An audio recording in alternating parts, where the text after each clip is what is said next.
Days Smart Growth Committee meeting to order on Wednesday, October 12th at 6:03 PM. We'll go with item number 2. Are there any comments, suggestions, petitions by residents in attendance regarding any items not on the agenda?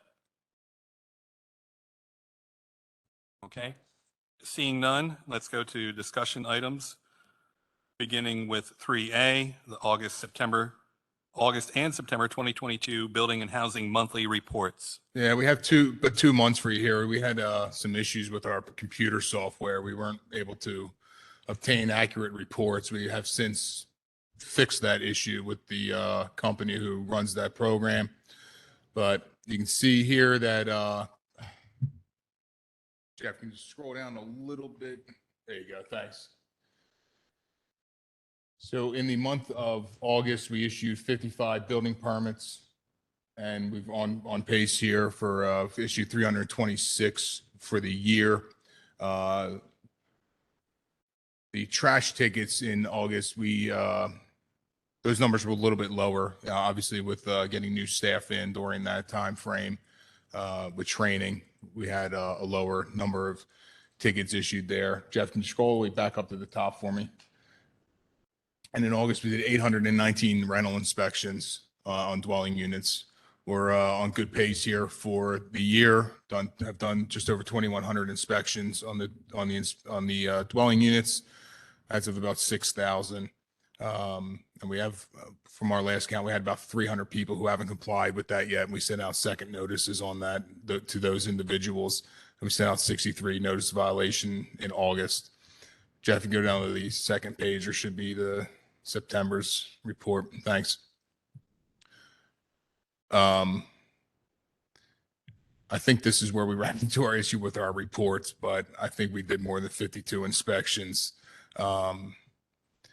However, the trash tickets did uptick in that month. We did 20 trash tickets from almost 300 for the year there, and issued 35 permits in the month. I mean, we're increasingly seeing the permit numbers going up, which is a great sign.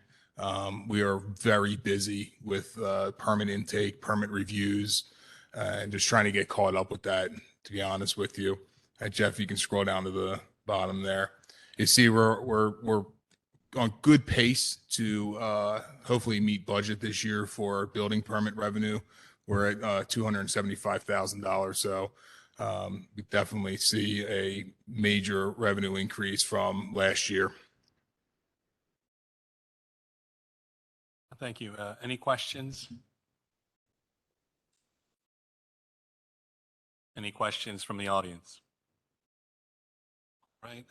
Item B, discuss property and maintenance enforcement initiatives in the southeast portion of the borough.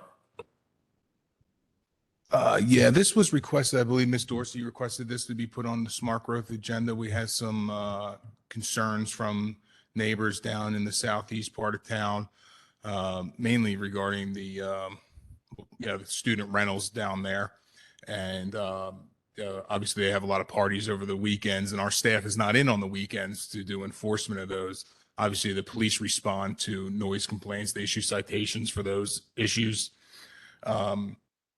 And, we respond to any trash complaints when we're here during the week. I spoke with Sean, and I think what we'd like to do in the building and housing department is start an initiative where we have an officer come in once or twice a month to do some enforcement down in the southeast part of town, specifically related to trash, because most of the time it's cleaned up by Monday when we come in, and we're unable to issue a ticket. And so we'll give an overtime opportunity to our staff to come in there and do that enforcement during the weekends. And then hopefully that'll send a message to the individuals who live down there that, hey, we're going to be in here giving tickets out, so keep your properties clean. We did have officers in on Saturday and Sunday during homecoming. I think it went fairly well. We did, we had a presence there along with the police department, and we did advise the university that we are going to issue tickets if there's any issues, concerns with the trash. And I think there was one minor issue, and the individuals got it cleaned up fairly quickly, so we didn't have to issue any tickets. So I think it was a non-event from our standpoint. So that's what you'll see in the future. We're going to have some weekend enforcement here to hopefully calm some of the issues down there and the complaints that we're receiving from the residents. Thank you. Any questions? Chief Moorhead reported at the previous public safety meeting, the last hour, that they're having more of a presence down there as well during the weekend, on weekends, and they haven't seen an uptick. So I think their presence is helping to deter some of the behavior. Great. So thank you. Thank you. Any questions from the audience? All right. Item C, Building and Housing Code Enforcement Department 2023 budget discussion. Yeah, thanks. I know Sean had given a presentation last month when I was out of town on the Building and Housing Department budget. One item we wanted to discuss with the Smart Growth Committee and eventually Borough Council as a whole, my department is seeking to add a third code enforcement officer. We would like to hire somebody to assist with residential building inspections and plan reviews. Historically, the department has always had 3 code enforcement officers working in the department. That's not including the director. And one of those individuals always had some certifications where they could assist with building inspections and do some plan reviews. When COVID hit, we had to unfortunately cut some staff members due to budget concerns.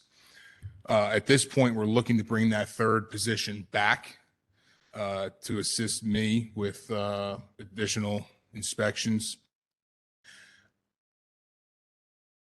We are looking to also bring back, prior to COVID, everybody here on this council wasn't on council then. We were going to institute a fire inspection program for all commercial properties in town. We had it all set to go. We were in scheduling inspections and COVID hit and we pulled the plug on it. We didn't want to burden the business owners with an additional fee when they were trying to recover from COVID. So we think that it's ideal time to bring that back. This inspection will be done annually along with the rental inspections that we do. Fortunately, that a lot of the inspections that we do for the rental properties are part of the commercial properties in town, but we don't inspect the commercial portion of it. So we have plugged into the preliminary budget a revenue of $60,000 for this program. It's a conservative number, could be a little bit higher, but we want to keep it at a realistic number now. The fortunate thing is that income from the fire inspection program will help offset the salary for the third employee who we're looking to bring on board. And we think we can do that program in-house with the current staff that we have in conjunction with the rental programs. We have qualified staff here now that can do that. Previously, we were going to sub that out to a third-party agency they were going to collect the fees for that to cover their costs. But at this point, we can do it in-house and we can be able to recoup those fees for those inspections. So those were the changes to the budget that we wanted to introduce. I do have a question about the additional code enforcement officer. How much revenue do you anticipate that person bringing in extra? And you mentioned that the fire inspection fee will cover that person's salary. So if you could explain about. Yeah, and unfortunately, I don't have any specific numbers to that. However, that person's going to be involved in issuing tickets for trash and snow. So that's additional revenue. Just with the 2 people that we had doing trash tickets, that was about $17,000 in revenue. So with a third, we could definitely increase the fine revenue. That person is also going to be assisting with reviewing permits. So that permit revenue, if we can turn around permits faster, then that revenue will come in, in a quicker fashion. Also with the rental inspections and the fire inspections are kind of a set revenue. So those numbers don't really grow year to year, but it's the permit revenues and then the new fire inspection revenue that's going to offset that salary, but definitely we'll have increased fine revenue from having a third person on board. Are there any questions? Just a couple of questions. So the fire inspection, is that an annual? What are the parameters? It is an annual inspection. The parameters are going to vary depending on the business. Let's take a restaurant, for example. We're going to check the means of egress to make sure they're safe. Do they have their illuminated exit signs that are required? We're going to check to make sure that their sprinkler system has been serviced and inspected annually like it's supposed to be.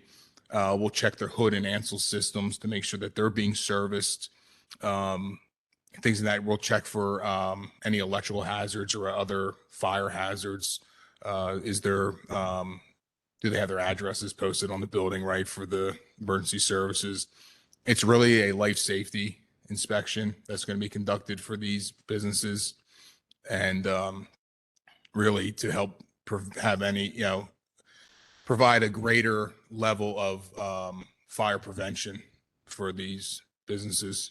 So is it every commercial building or only some occupancy? It will be every single commercial building in the borough. And is that codified in ordinance in terms of the? Yeah, so it's codified in the fashion that we have adopted the International Fire Code, and the International Fire Code gives us the ability to conduct these inspections. Thank you. And in addition, we already have established by resolution, when we have the program set up to go, there's already a fee schedule associated for these inspections here. Just for example, I walked over a couple of weeks ago. I went to Jersey Mike's to get lunch. I walked in there and I'm standing there waiting for them to make my sandwich. And I look at their hood system.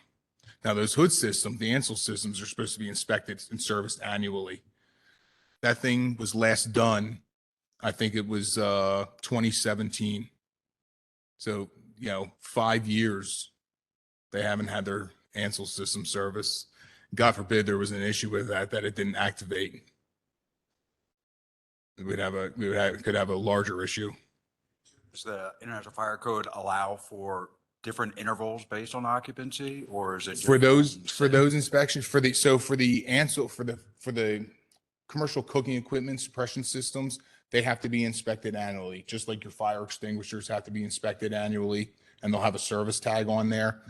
The hood systems, the actual ventilation systems, and the grease filters, depending on the type of equipment, they need to be cleaned anywhere from every 90 days to 180 days, depending on the cooking equipment that they have there. Doesn't do that? The health department does not enforce the fire code provisions. So whenever they see something like that, they call us, and then we will send a letter to the business owner to have their system serviced. Welcome.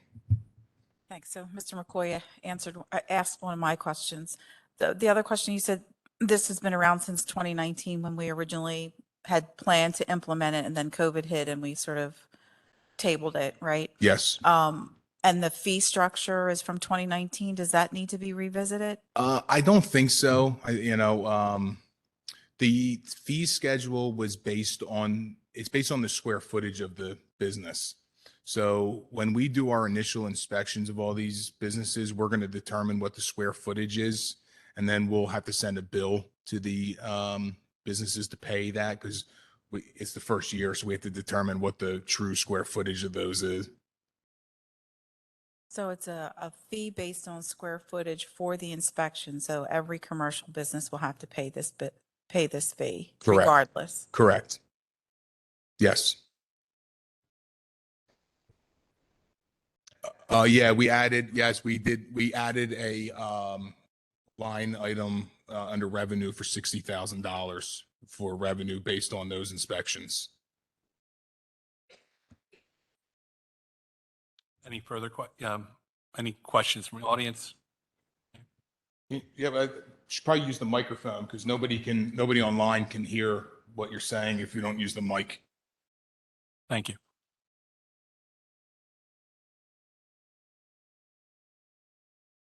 So my question is, Are we talking about one person or two people? You said you wanted to put in the budget. So are we talking about a residential enforcer and a fire inspector? Or are they being combined? Good question. So I am looking to hire just one additional person on staff that can assist with, rental inspections, building inspections, building plan reviews. We do have a member on staff right now currently who does the rental inspections, is qualified to do these fire inspections. So they will do them in conjunction with, so we're only looking to hire one person. It's not two new. So then we could anticipate, commercial inspections for all the commercial buildings in Westchester, because that's a concern, that they also should be inspected. So can we anticipate that happening if we get that other person? Yeah, so even if we do not get the third person, if that's not proved in the budget, which I'm hoping it is, because we really need assistance with building inspections, we are still planning to move forward with the fire inspections of the commercial businesses annually. Would that be prudent to outsource to, some of these fire halls, like Goodfellow, they're struggling. Wouldn't that be something they could take on for revenue? So Some of them are struggling, trying. yeah, we have to really make sure that the individuals who are conducting these inspections are qualified. Right. And if they don't have the proper certifications, then they wouldn't be able to do that. Yeah, you would have to do that. But just a question. Sure.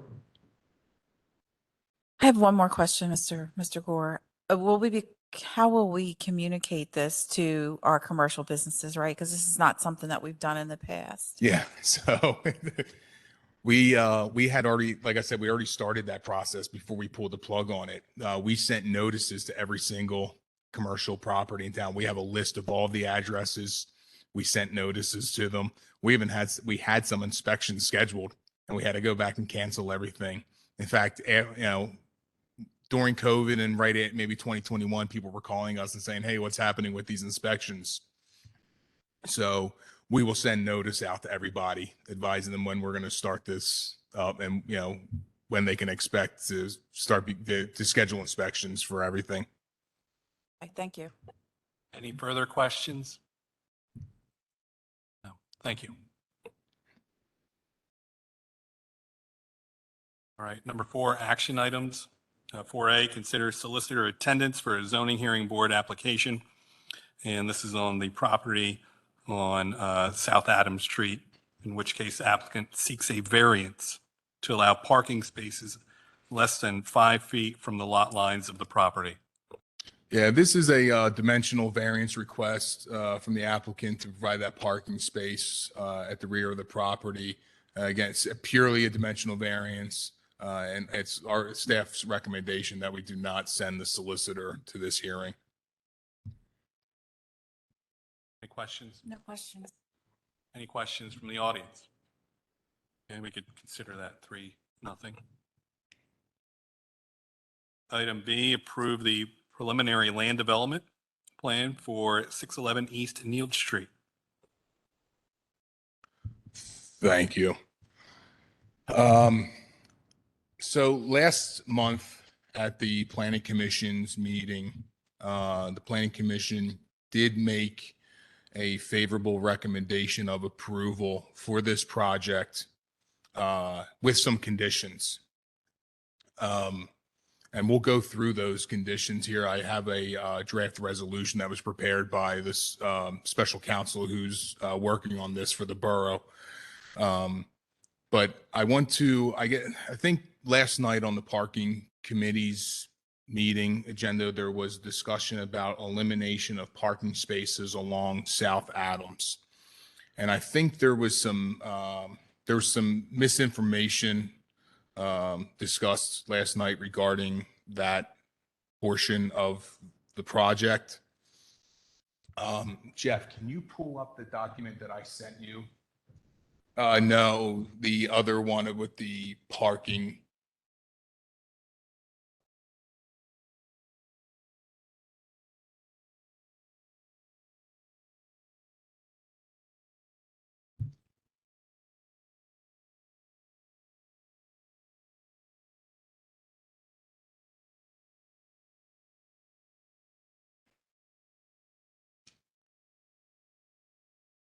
Just keep that resolution handy too, because we're going to need that.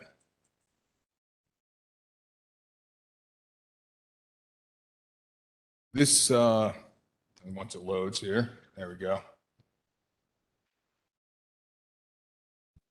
This document here was prepared by the applicant, and this depicts the areas of along South Adams where there is either a current parking restriction. I believe that is in.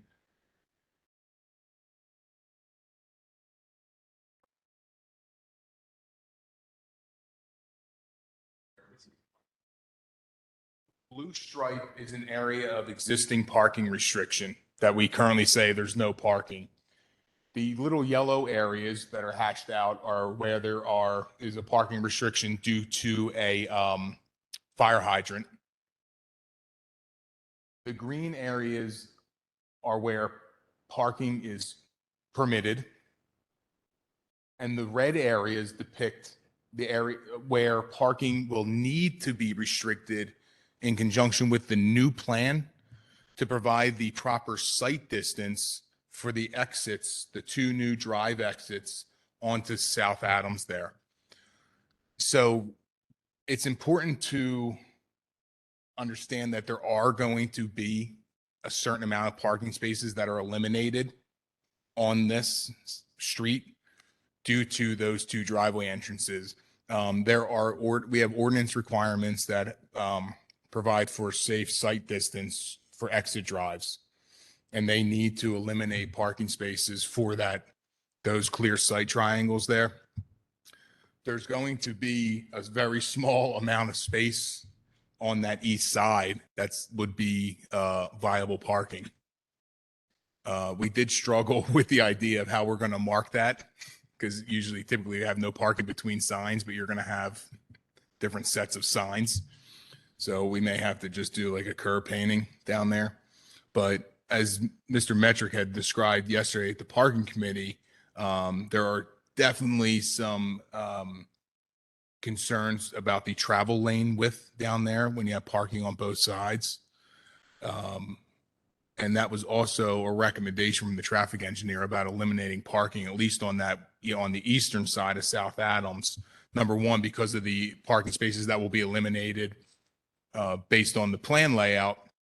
And two, because the choppiness of the approved parking just isn't really going to make too much sense down there. So I think one of the questions last night was, why will there be truck traffic at all on Adams Street? So again, I think there was some misunderstanding about the actual movements that the trucks are going to make.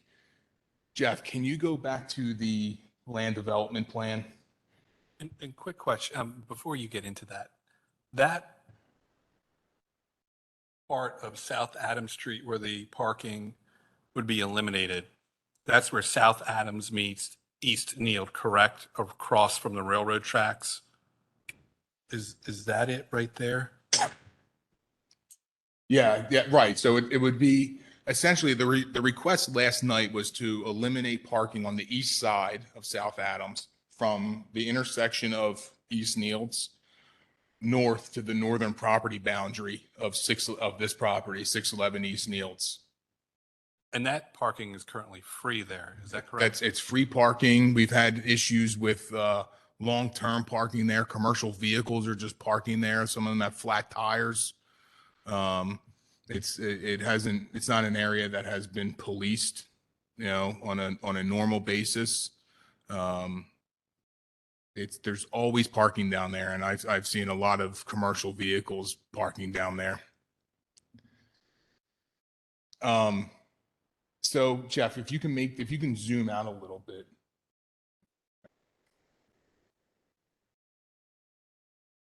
So based on the discussions that we had with the planning commission, the trucks will come from 202, they'll come across Auto Park, and they'll come north on South Balmar here.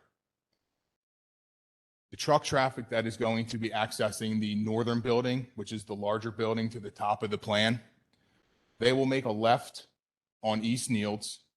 They will travel north on South Adams, and they will make a right-hand turn into the northern entrance here on South Adams. As it was explained to the Planning Commission by the applicant, the reason for that maneuver is it's easier for the trucks to back in on their passenger side to the loading docks. So the loading docks are all facing the interior of the property. So this is all loading dock here, and this is all loading dock here. So it's easier for the trucks to back in on that side if they enter in off of the South Adams. All trucks leaving the property will exit out on the Bolmar, and they can only make a right-hand turn to go south on the Bolmar Street. There's not going to be any northern truck traffic on Bolmar or South Adams. And they would come back in the same way they came out. Correct. They would go down to Auto Park, out down the 202. Trucks entering the site to the southern building, which is the small building to the bottom of the plan, will enter straight in off of South Bolmar Street, and they will back into the loading dock there, and they will exit the site, making a right-hand turn down to South Bolmar, and then back to Auto Park to the 202. If you see on the plan, trucks leaving the site can only make a right-hand turn out of there. There's an island in the middle of that driveway of both driveway entrances that prohibits a left-hand turn to go north. Additionally, at the entrances and exit drives on South Adams Street, those trucks it'll be very difficult for them to make a right-hand turn to go north on the South Adams. It's a very difficult maneuver for them to make. You can see that the southern drive entrance is widened for them to make that turn in, but not so where they can make that northern turn. One of the conditions that you'll see on the Planning Commission's recommendation is that the applicant provides to the borough wayfinding signage, a plan for wayfinding signage on the site for the truck traffic, any vehicular traffic for that matter, that has to be reviewed and approved by the borough's traffic engineer. So that will then provide a greater level of distinction of where these trucks need to enter the site and exit the site. But I think there was a lot of questions surrounding that information last night. I don't think was very clear. So I thought it was important to try and clear that up tonight based, as part of this discussion of their preliminary approval. But the goal is to prevent any trucks from going north past either of these entrances into the borough. Now, do trucks come already down from South Adams from Union Street? Because there's the demolition. They may. Going to that. I don't know that. Sorry, I didn't mean to cut you off. I don't know that have actually witnessed that. I can tell you that I have witnessed trucks from A. Dewey Pyle coming up Bolmar into the borough, which is problematic. But the trucks from this site, the goal is to keep them all down, out of the neighborhood and from traveling north into the borough. Get them back to 202, and hopefully a good wayfinding plan will accomplish that once we review that as part of their final submission. And I don't want to get too much into the details of the plan because I'll leave that up to the applicant to discuss. But I think one other thing, there was a comment last night about this being compared to A. Dewey Pyle, and I can let the applicant speak to exactly how this plan is set up to function for that truck traffic and what the not the ultimate user, but what the planned user would, how they would utilize this site. Jeff, can you go to the resolution for me? So based on the recommendation from the Planning Commission, we've created this draft resolution that spells out the parameters of the project, the stormwater requirements, and it also has the 5 listed waivers on here. Jeff, if you can scroll down a little bit here.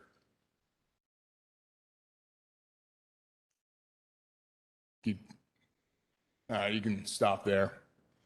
So the Applicant is seeking 5 waivers from the, well, 2 from the subdivision land development ordinance. One of them is related to landscape islands in the parking lot. The second is related to the crosswalk surfaces within the site. Our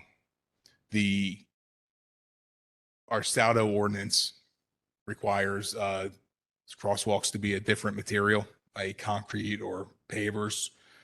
But the applicant is asked to not do that. They're going to provide delineated sidewalks, but from a maintenance aspect, they felt that it would be better to not do that. Staff and our consultant does agree with that. It's also important to point out that these waivers here are the exact same waivers that were approved during the preliminary approval for the last project that was proposed at this site. They do have 3 stormwater waivers that they have requested.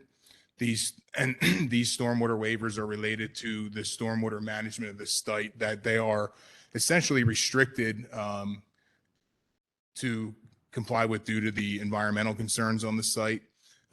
These 3 waivers are in line with the managed release concept. And if you remember last month that we approved the new amendments to the stormwater management ordinance, these waivers are in line with those new requirements of that ordinance. Unfortunately, this was submitted prior to that adoption of the new ordinance, so they had to seek those waivers.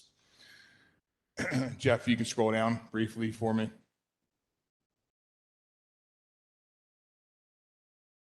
So here are the following conditions that we have imposed on the approval for this application.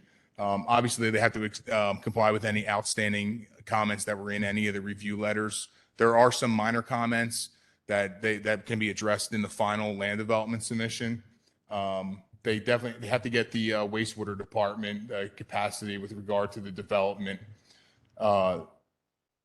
The applicant has to obtain a variance from the zoning hearing board for the 3rd driveway entrance off of South Bolmar.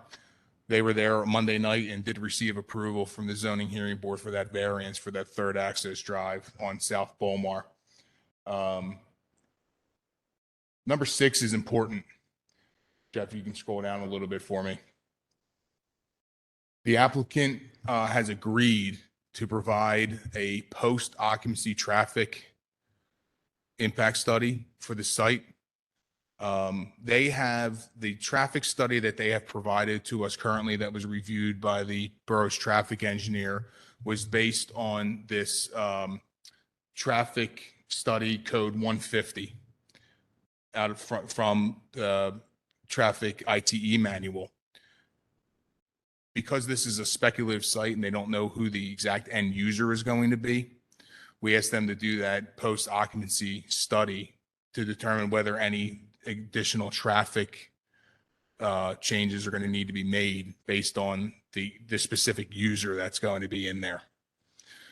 So number 6 and number 7, if you can scroll down, Jeff, are essentially the same. If the user differs from that code 150 study, they will then have to do another traffic study, and that one is going to be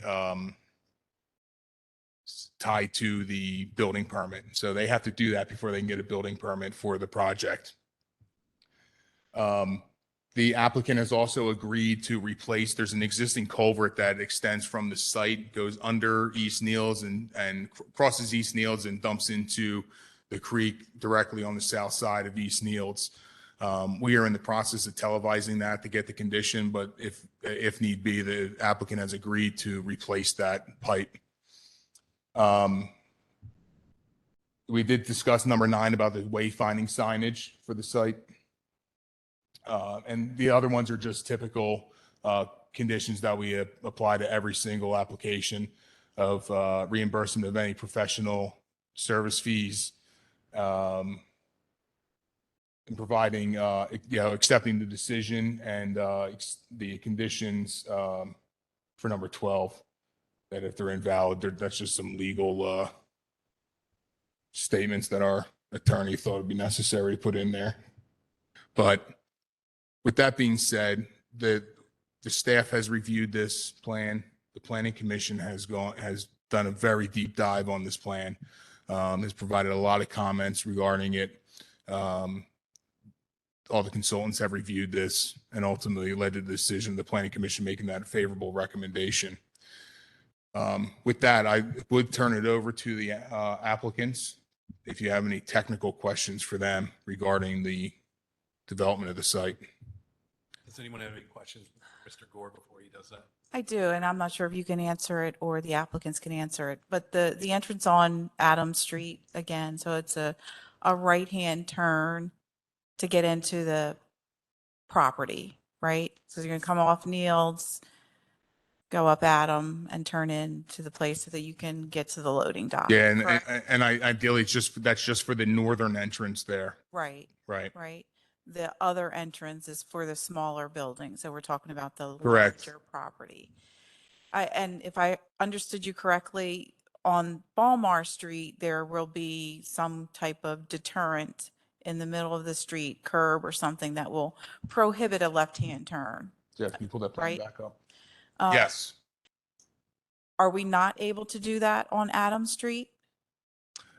So Matt or Eli could talk to this a little bit more, but the way that this curb is extended here and the angle of the road, it's going to be very, very difficult for a tractor trailer to make a right-hand turn out of there. But I think Matt can provide more information, but I believe that was going to be part of the wayfinding signage plan about trucks not exiting onto South Adams there. And then the resolution that you had up, was that part of the attachments? I didn't remember seeing It it. was uploaded this morning. Okay, well, that would be why I missed it. Okay, I think I think a lot of the questions last night were around the traffic and deterring the traffic on Adams Street. And then more around the aesthetics of the property. I think we went into a lot of detail when we were looking at this a year ago or 6-9 months ago, whatever it was, and how this is sort of going to fit into the residential neighborhood. Yeah, I'll turn that over to Mr. Adams to discuss the landscaping improvements, sidewalk improvements that are going to be made on that site. Okay. I have a question.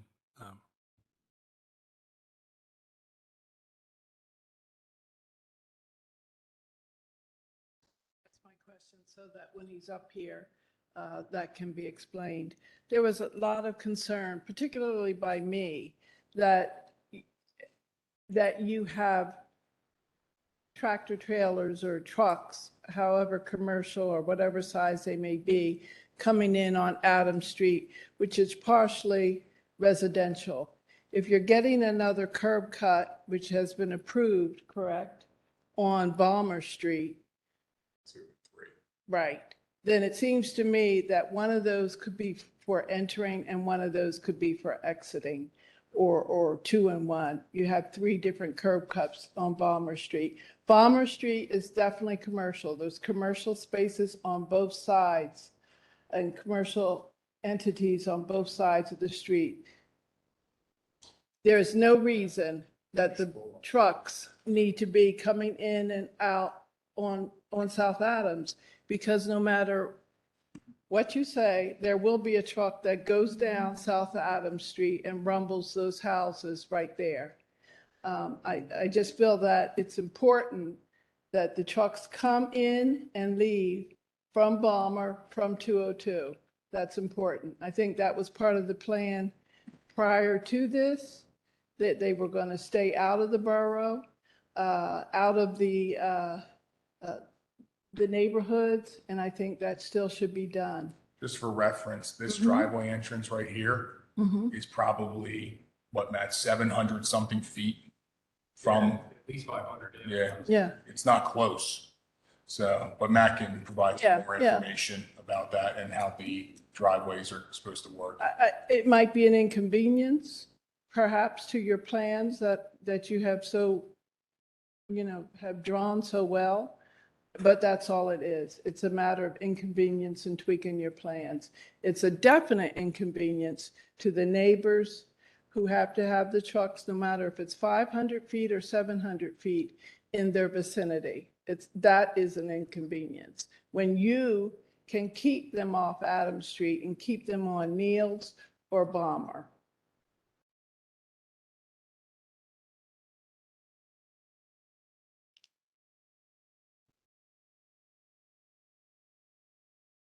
Thanks, Mr. Gore. I have a couple questions real quickly. I think the one is answered by the post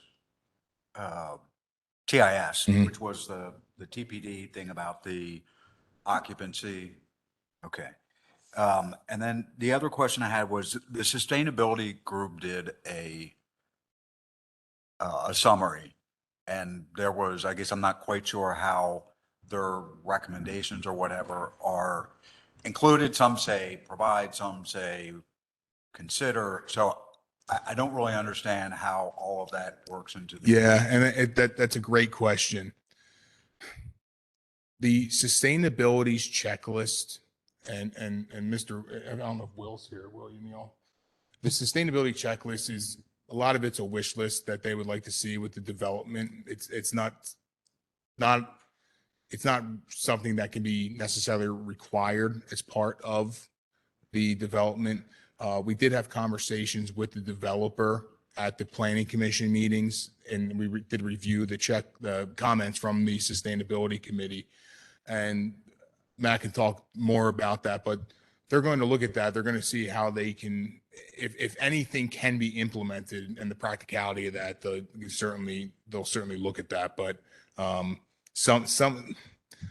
lot of those things are not feasible on that list. So most of them should say consider, not require.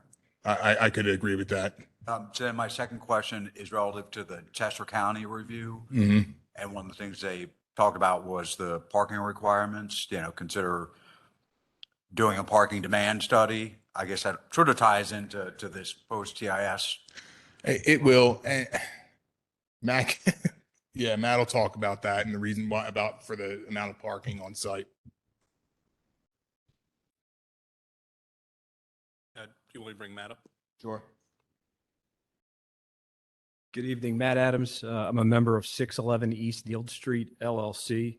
So Kevin, as far as, do you want me to just address the questions that were just brought up and then, or do you want to give a general overview of the project? I mean, I thought you did a pretty good job of kind of explaining. Yeah, kind of if I missed anything, and then you can, certainly address the other questions. And I don't know if Mr. McGinnis had questions about the economic.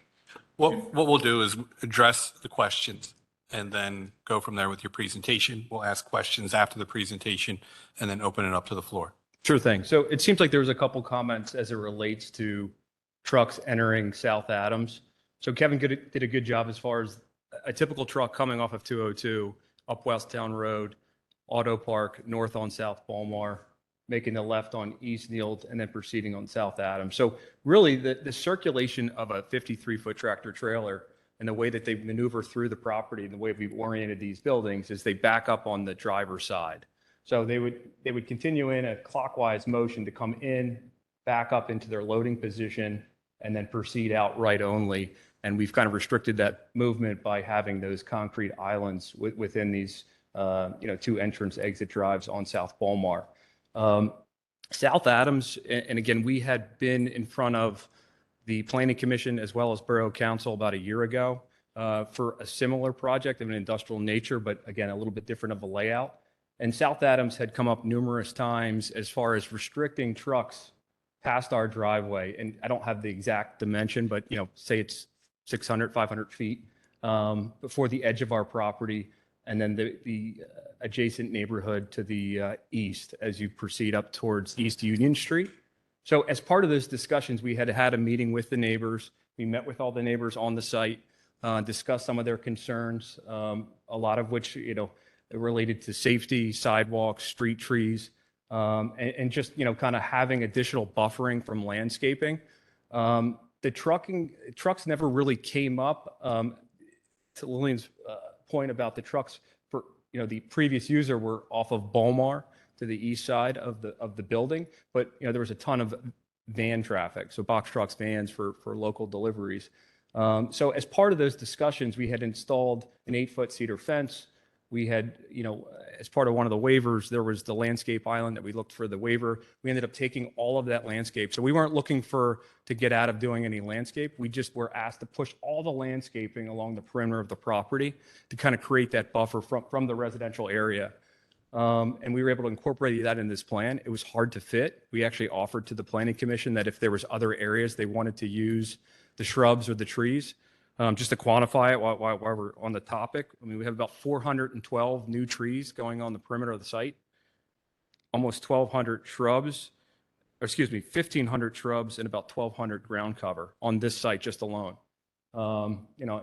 Thank you for pulling up. So you can kind of see a lot of this was geared to kind of shielding it from not only almost all property boundaries. So on the northern side, this was a heavy buffering. We actually bermed this up a little bit to kind of create that shielding and ultimately have that evergreen hedge along this way and along South Adams. So as part of those discussions, the restriction of trucks had been brought up, and we were 100% okay with having no trucks past our driveway to the north. And ultimately, I think we kind of deferred it back to the borough because of National Foam. So National Foam's loading docks are directly across from those houses, and they have been for 60 plus years. So directly across the street from these houses is National Foam, and behind the houses is the Flex buildings where their loading docks are. So on both sides of those houses, they're looking at trucks either side, and we didn't want to be the ones to limit other businesses from taking deliveries. What I can tell you, as just being in the business and dealing with companies, and you've probably seen it where a truck tries to go a route and comes up to a bridge or an underpass that they can't fit through, and they have to do a 10-point turn. They'll never do that again. And I would go out to venture that South Adams is kind of like that. If a truck actually went there, they're never going to go back down that route because it's not a shortcut. It's not getting them any quicker. They have multiple turns they have to make that really aren't great for maneuvering trucks. So, if that's something the borough would consider, we are totally fine restricting trucks north. It would just be a matter of coordinating with National Foam, Diplomat Demolition, the old Codish site, and some of the other ones. And I think what they're doing now is they're coming up South Balmar, and they're making a left on East Unit to do those deliveries today. We did agree, and Kevin mentioned it, that we would have an extensive wayfinding sign package just to make sure that trucks knew which way they were going. With technology today, a lot of it's done by GPS. The prior user actually was able to give those coordinates to their drivers so they could kind of watch them maneuver into the site without an ultimate tenant identified. I can't say that that's going to be the way that those trucks are going to come to the site. But if it's an owner-occupied company where those trucks are property of the company, they'll have a lot of control as to which way trucks are going, what time they're coming. And that was the reason we agreed to do a post-occupancy traffic impact study, because we just don't know today. We thought collectively, based on the portfolio of similar product that we have, that the truck numbers were high. But without having a user in place, it's really hard for us to kind of stand up here and say that there's going to be less trucks. I feel pretty confident there will be. When you look at this type of product in the surrounding area, if you think it goes from Corporate Park East, West, where QVC is, where Synthase is, the Great Valley Corporate Center, you have a mix of different uses. It could be medical supplies like Synthase. It could be a store replenishment for a retail store where this product is being stored seasonally and then it goes out, during peak demands, like a fertilizer company that would have Scott's that would just build up inventories and then ship out in the spring. So without knowing the ultimate user, it was kind of hard for us to kind of say it was going to be less impactful, or we didn't have control over how the trucks are going to be routed to the property. But I can tell you it is integral to any company that their truck drivers have, and it's kind of hard to see here with the landscape play, a clockwise motion to the loading docks that is secure. So this would be secured, and then a easy way back. So the whole genesis of this was to try to have this clockwise motion in South Adams, back out the same way they came. No vehicles really going north. Again, if there was a rogue truck that missed the turn, I'll say it again, I just don't think they would ever do it again. It's not like there's no convenience factor of going up South Adams. I mean, even as a car, you have to kind of play chicken or get over to try to navigate that section north of our property. But if it was up to the borough about restricting that, we were open to it. So, yeah, to Matt's point, we did have a discussion at the Planning Commission meeting I'd like to leave that open, and possibly when they submit for their final land development, we can keep that as a discussion item. Definitely would talk to the police department and see what the best options are for restricting the truck traffic north on South Adams. I think the buffer for that would be Union, because as Matt mentioned, there are two businesses there, National Foam and Diplomat Demolition, that probably would need to have truck traffic going there. But prohibiting truck traffic north of of Union Street might be beneficial. And I think we can discuss that with the police department. To that point, I think, Ms. Dorsey, I did send you something in the spring regarding American Beauty and their trucks and their trucks going through residential areas. We don't currently have an ordinance that defines a truck. And so that's something that we would probably need to do. And that would probably, and I think that would cut down that traffic in the residential areas, and hopefully in parts of Market Street and South New as well. Yeah, we can discuss that with the chief. I know a lot of those truck restrictions are weight based, so they can put that restriction in there. So, and then you wouldn't really have to have a definition of. I believe West Truck. Ocean has a definition Okay, of something we can look weight. into. Yeah, the weight, the height, and the length that defines a truck. Okay, we certainly look into that, but definitely want to keep the conversation open on that. Just for my visual, this entrance on Adams Street, how close is that to Neal Street? To what? To Neil? Neal. So I would say it's probably halfway up. I don't have the exact dimension, but the frontage is roughly called 1,000 feet. So if you look at the scale of the project, if we can kind of look at that.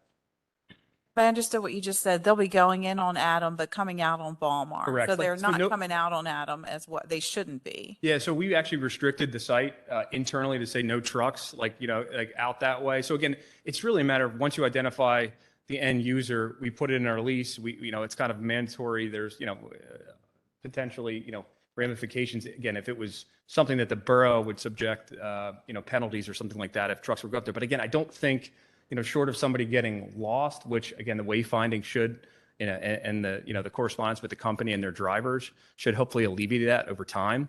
I really don't see anyone going up this route, and we're going to have signs at both entrances that no trucks, can exit that way of the facility. And as far as the residential, we just felt across the street here has been essentially a rail yard. So, I mean, there's really no neighbors.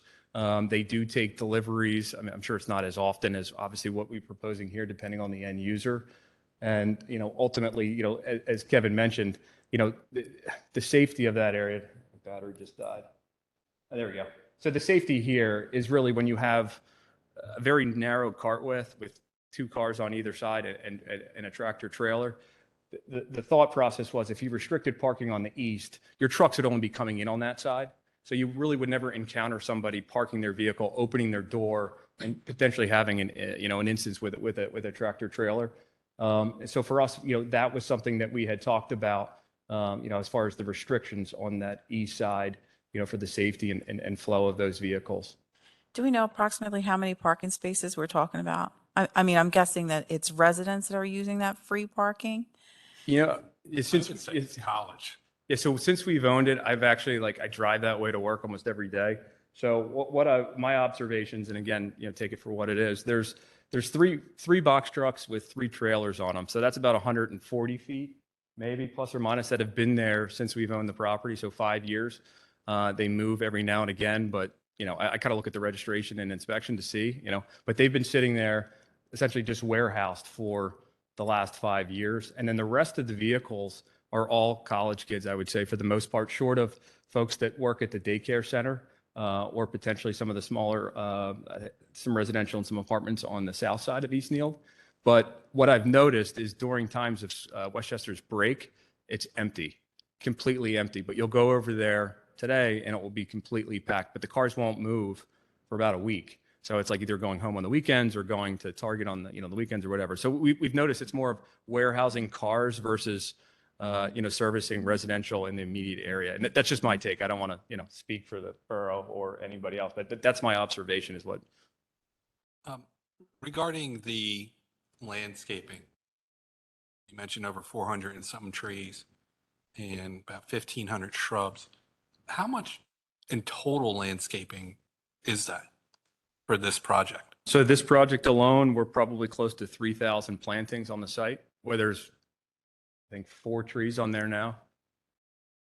So, and that's what we said. Again, a lot of the landscaping that we're doing on the site, we tried to put as much as we could on the perimeter to kind of create that nice streetscape. We're installing about 70 of the borough street lights, the acorn lights that you see all over downtown. We're installing about, I think, 65 to 70 of those. We're installing a new sidewalk. We're preserving a bunch of the willow oak trees that are on East Nields that haven't been topped by Pico yet. But again, you can kind of see, I mean, most of the landscaping and a lot of the street trees were focused out here, okay, focused around the perimeter of the site. And again, we offered to the borough if we thought it was too much. You can kind of see, you know, in the middle here between the loading docks.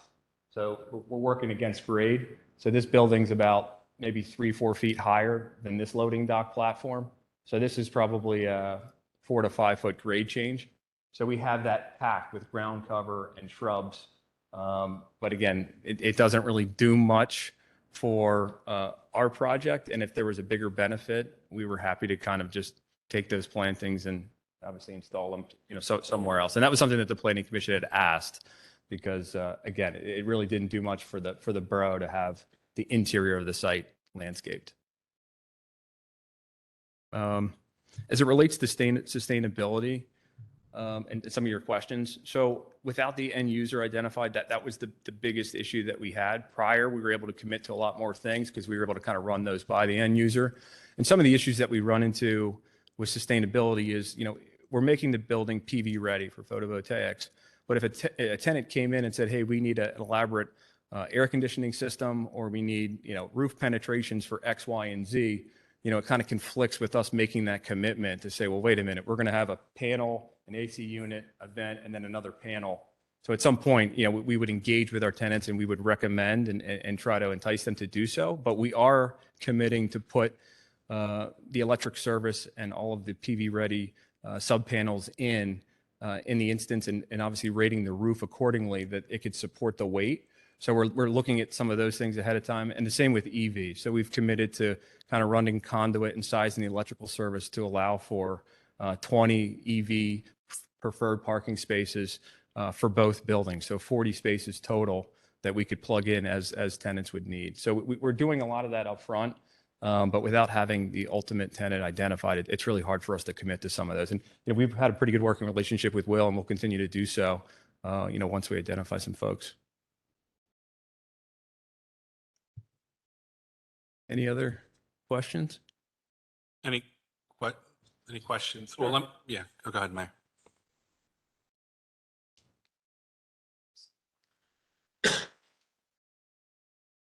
So essentially, you're displacing students and other people who park there, some of them commercial, some of them students, some of them from the neighborhood working there at the daycare.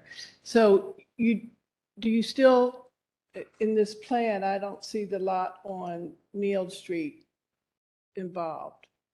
Correct. Yeah, that's not part of this development. So what are you doing with the lot on Neal Street? And if you're displacing people who park there for free, will they then be allowed to use the Neal Street lot?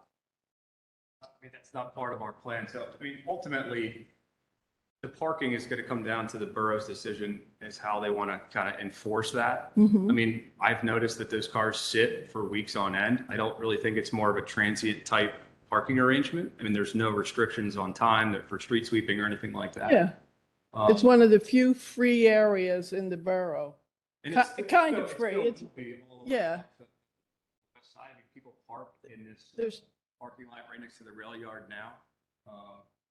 But you know, the thing with this size project, to only have 2 curb cuts on 1,000 feet of frontage, I think is pretty unique. So if you actually look at this property as what you could do, we could have 8 different lots. We wanted to subdivide it and have 16 curb cuts by right on South Adams. So essentially, we would eliminate every parking space if we had additional driveways. So really, we're only asking for, I mean, between the fire hydrants and our driveways, you're going to have 2 spaces 4 spaces. It's just ultimately, it just doesn't So make sense. how many spaces? What's that? How many would we actually That we would lose? lose? I don't know. Can we pull that And, back? and then another question, my second question is, all of the landscaping, what percentage of the property does that landscaping take up? 10%, 20%, 30%? You know what, it's on the plan. Okay. You know, how much green space? Yeah, it's weird to go back to the plan and book. We can get you that specific answer. I don't know it off the top of my head. Yeah, and I think just another point, and this kind of maybe will clarify some of the questions. As it relates to, more green space, or do you have to have that many parking spaces? Just to kind of give everybody a little bit of background, obviously this was the former Wyeth, pharmaceutical manufacturing facility, 325,000 square feet, numbers of employees, 3 shifts, and obviously came with some legacy environmental. It wasn't just Wyeth. This was a borough landfill from 1900 to 1946. Prior to that, it was a rail yard and a brick yard. So we're dealing with a lot of legacy issues that every house that had coal or cinders would dump at this site. And as part of that, we've been working for the last 5 years that we've collectively been working with DEP, but Wyeth probably at 10 years prior, that we've been working on an environmental covenant that's been recorded that this site cannot infiltrate. So adding green space to the site, essentially the parking is our cap. And we've been able to kind of satisfy the borough ordinance with some biofiltration, rain gardens, and kind of best practices as it relates to stormwater management. So we have an extensive stormwater management system that we're installing here to kind of capture the water in a managed release concept. Essentially what it is it's holding the water for about a 70 and allowing that water to dissipate over a 72-hour period. So in like a flash storm event, when all the water is rushing and you get the cresting of Goose Creek, this allows it to contain it underground. It's lined. It doesn't promote any infiltration of that contaminated soil into groundwater, which is a big concern for DEP. You don't want to load the soil or the green space that allows that water to percolate through to the groundwater. But what it does allow is it allows it to release it over a 72-hour period. So once the storm's receded, it'll slowly dissipate over that 3-day period. And what that allows for is kind of the control of the volume. And what we've done is what we've agreed to is a 7-year, or excuse me, I guess it would be a 4-year extension on the borough's operation and maintenance agreement for stormwater, that they could come out and inspect every one of our inlets. We're going to have filtration on it, all of our rain gardens to make sure that they are up to spec, as well as all the landscaping, if there's dead landscaping. So again, we've agreed to kind of do some of those extensive things as part of the environmental that we're dealing with on the site. So a lot of the things that we want to do, in Will's letter or the Sustainability Committee's letter as it relates to pervious paving and anything else that would require us to kind of expose that soil is kind of part of that covenant. So I just want to make sure that there are some underlying things that, don't allow us to incorporate some of these technologies.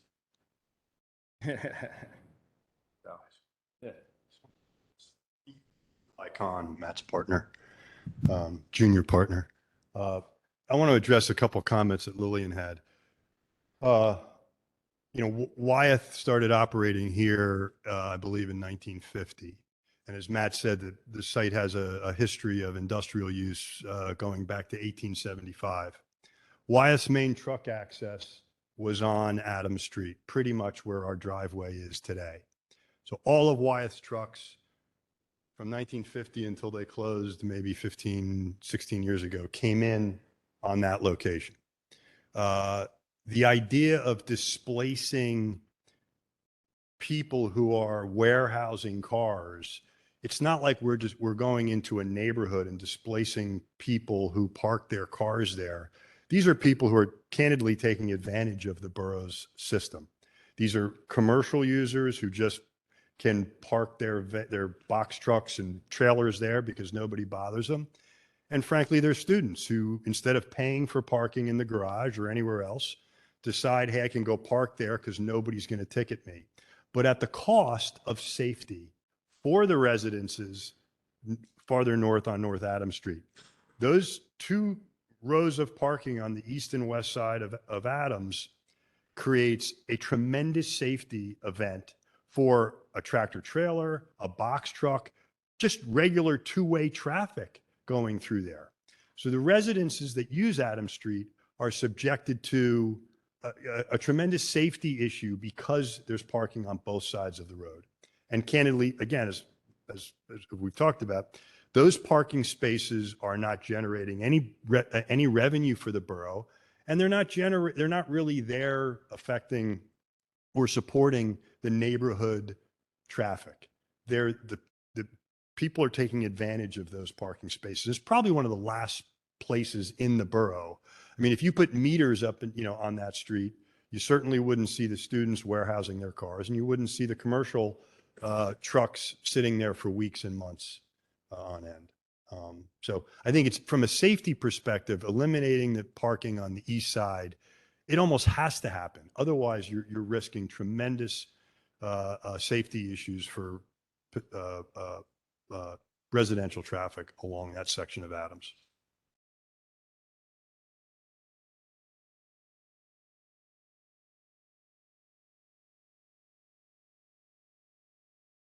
So I appreciate your statement and your concern. And this is my concern. Because Wyeth has been there and a lot of manufacturing has been in the second ward, and Wyeth, like many other industry in the second ward, has abused the second ward. The fact that Wyeth abused the second ward and basically contaminated the ground and left it scot-free. And that was allowed to happen. Historically, it's been allowed to happen. However, what I don't want to see is that it continue to happen. And I'm not suggesting that you are trying to do that, because in all your projects, all that I've seen is good works. However, I will say that accountability to the second ward has to be had. And that's my goal here. The people who park there on both sides, the reason the police haven't policed them, I would say, is because it's in the second ward. It's in a little jug handle in the second ward that no one's paid attention to and no one's cared about. They haven't abused the system. They've just been doing what the system has always allowed. And the safety concern, well, there has been no safety issue because they've parked there, because if there was a safety issue, they wouldn't park there if they were getting hit. So it has not been a safety issue thus far. It will be a safety issue, and it could be a safety issue. So all I'm suggesting is if you have 3 streets, Adams, Niels, and Balmer, it would seem to me to be maybe not easy initially, but in the long run, it would benefit certainly the neighborhood there if we looked at Niels and we looked at Balmer. The fact that Wyeth came in and out of Adams Street, I'm not surprised. I'm not surprised at all, because Grocery Store Products, who's now no longer with us, there was a lot of industry that certainly, Davis Oil, they walked away scot-free. There has been a lot of industry in the second ward that has been allowed to run amok. That's it. And so I just want to be careful about what happens going forward in the second ward. I want this area to be as beautiful as your office space is, because your office space is beautiful. It's wonderful. Has all the energy efficient things that one would want in a building. So I just want to make sure that we are doing best for all our neighborhoods, as you have historically done. Are there any other questions or comments, or Daryl? Darrell Cook, South Walnut Street. What will the hours of operation be? hate to defer it, but until we find out the ultimate tenant, I mean, the borough allows for 24/7, but a lot of our operations potentially could, you know, it could be 2 shifts. The number of employees possible on the site? So there's roughly 500 parking spaces on the site. So depending on the number of shifts, there could be anywhere from, what would you say, Eli? 100 to, yeah. Yeah, it's really hard until you know. And are the employees using which entrance? Yes, so Kevin, if you don't mind, or Jeff, if you don't mind just going back to the site plan.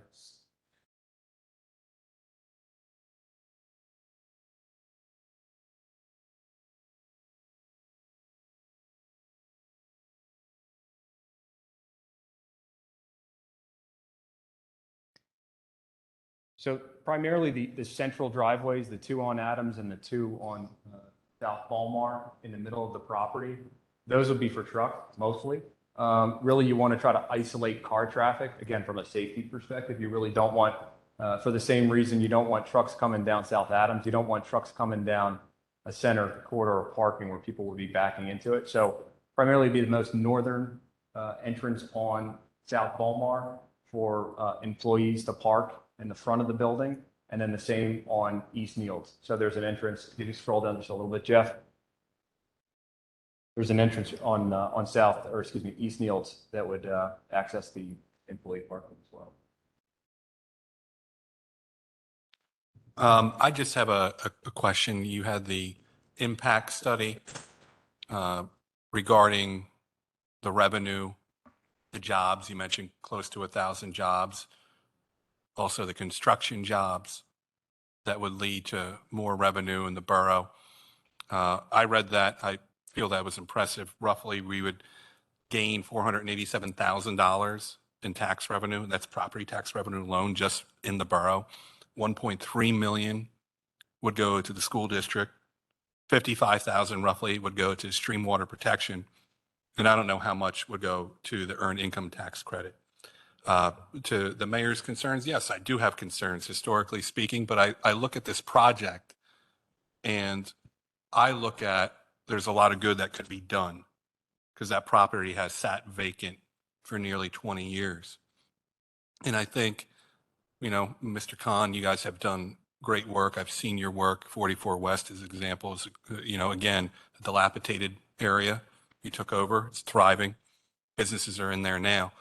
And so I think that I personally agree with this project. Let's look to alleviate some of those concerns. Let's look to hopefully pass an ordinance that would prohibit truck traffic north of Union Street into the residential areas.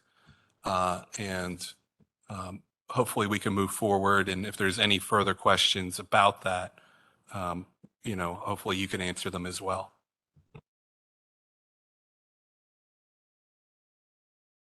Yeah, I agree with all the things that you said, Mr. McGinnis. I think some of the questions are around, and to your point, you know, the good that's going to come from this and the revenue that it's going to generate, all great things for the borough.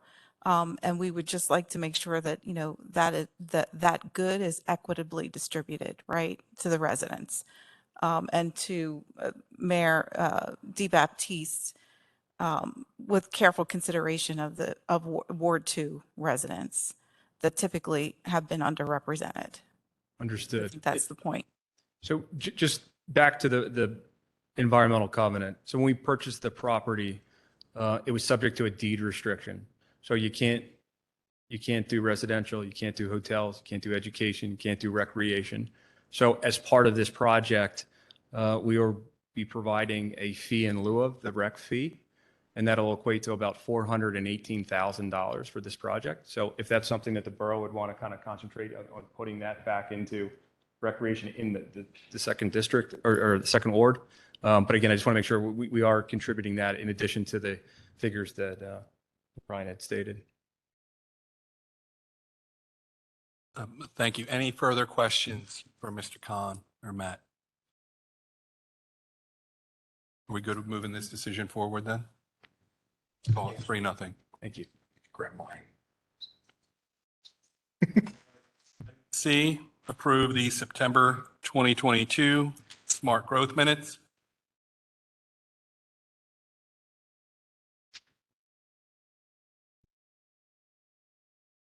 I don't see any questions on there. Any questions, Ms. Dorsey? Okay, we can move that as approved.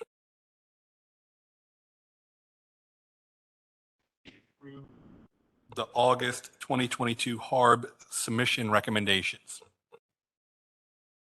That should read September. Our apologies on that. Oh, it is. Yes. Geez, sorry.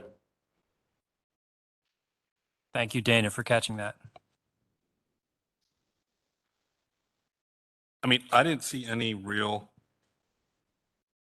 concerns here. Do we have a No, recommendation for number 2, Kevin, 22 North Darlington? That used to be the old Bon Bon, right? Sushi joint. Yeah. Yeah, you bear with me a second. Jeff, do you have those files?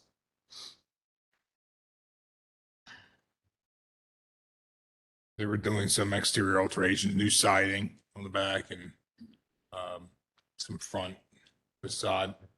Yeah, Yeah. it's like a different They used color. it- It was black. Yeah, some, They're it updating the was window. minor. Scroll down, Jeff. Yeah, so doing a new black metal roof, shutter installation. Very very minor changes. They were doing some siding on the rear of the building that I don't think Harb was overly concerned about because you can really see it from the main road. And I think if you scroll down, there's going to be Go down a little bit more, Jeff. the window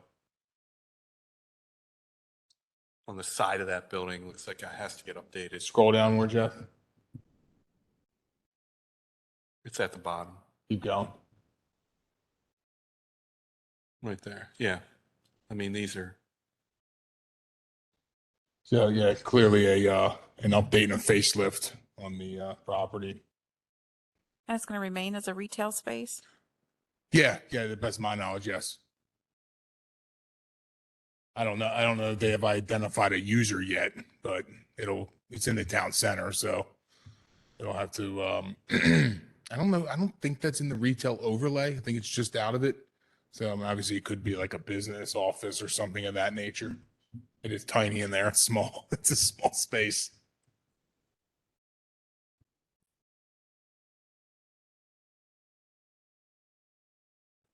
any further questions about item 2? Item 3, that's the Old Soul Design Studio located on High Street.